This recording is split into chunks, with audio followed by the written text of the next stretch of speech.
پیامبر اکرم صلی الله علیه و سلم آیه مبارکه قرآن مثال سوره حجرات انما المؤمنون اخوة مؤمنین خدا برادر یکدیگرند. این اثباتش انمی عید در انمی مدرایه که همون روز عید گردن میکنی همون چیه؟ هدیه دا مدرایه. اینمین آیه مبارکه قدی هدیه دادن سنت رسول اکرم عید گردن سنت های. هیچ کس حق نداره هدیه را من کنه. هیچ کس حق نداره. حتی همون اجداد رسول اکرم سید زاده ها حق نداره هدیه را من کنه. ولی هدیه به پیامبر حلاله یا حرام؟ هدیه برای رسول اکرم حلال بود. حلاله. اینمی عید گردن ده همین میدروه. امروز شما عید گردن کرده همش بخش چی ده میدرو مده همین هدیه ده. برای همه مبارکه هدیه. هدیه چرا؟ هدیه چرا قوی میکرده؟ انا همون آیه مبارکه که ما را چی گفت؟ برادر همین یک آدم در بیایی او همین یک کرتتی هوای خرسان میشه خفه. همین یک آدم در یک سقیش در دستش تی هوای خرسان میشه خفه.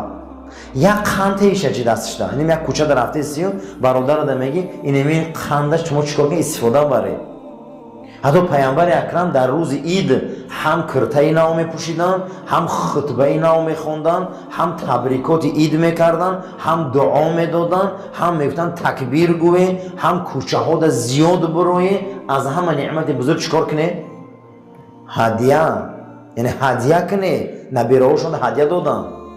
در روز عید نبیره هاشون کرته نو گرفتن. این سنت رسول اکرمه. هدیه قسم به خدا برادری را بقوت میکنم. کیده نمیفوره که دستگیرش نکنم.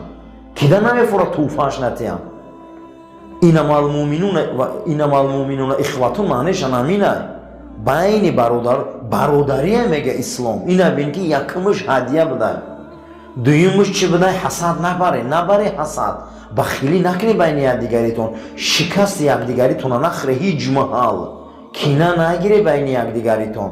حتی در دیگر حدیث چون جناب پیغمبر صلی الله علیه و سلم گفتن که انما المؤمنون اخوة شما برادر یکدیگریته. گفتن چیکار کنیم حضرت برادری را اثبات کنیم؟ گو بالای سودای برادرتون را پا نگردونید.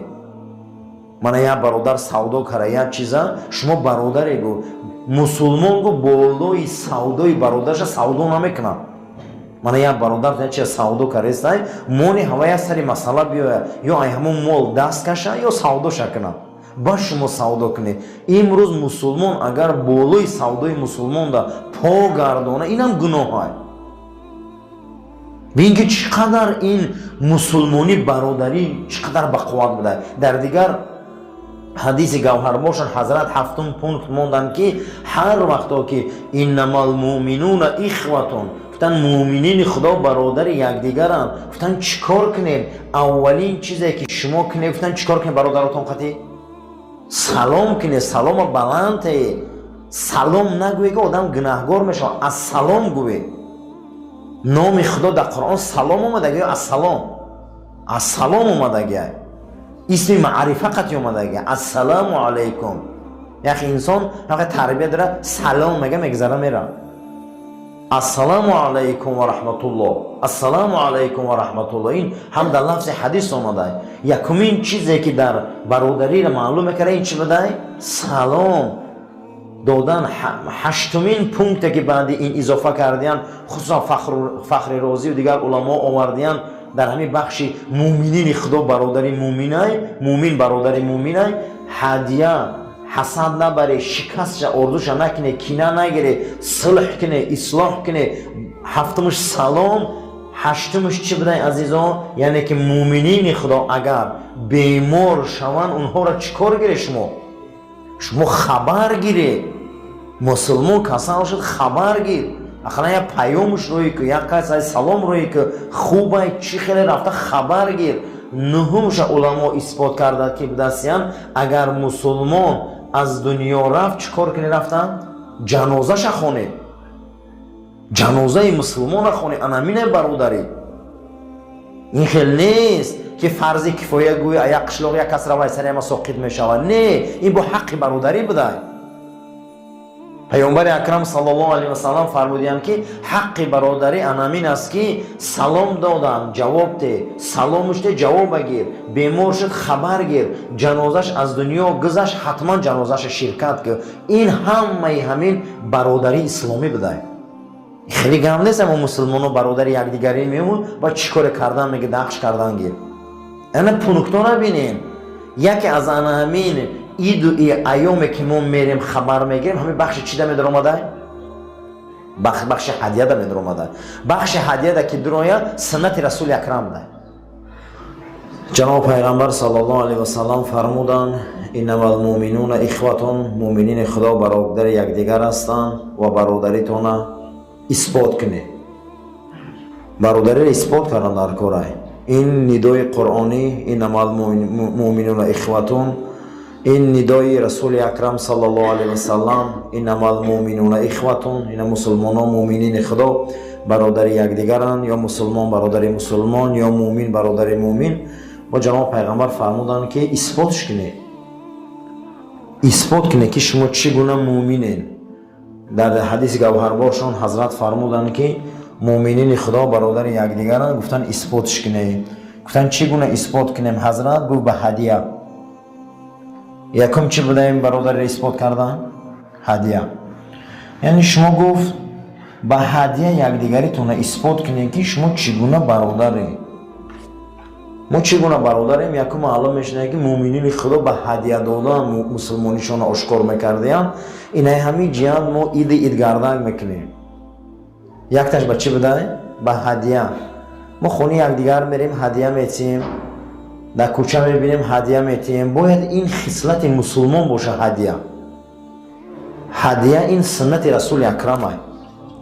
یکمین کلمه ای که امروز میگن مومن برادر مومن است، طبق حدیث رسول اکرم صلی الله علیه و سلم این چی بوده؟ هدیه بوده است. یکم هدیه بوده. در دیگر حدیث رسول اکرم صلی الله علیه و سلم گفتگی بودیم که مؤمنین خدا با یکدیگر برادرند.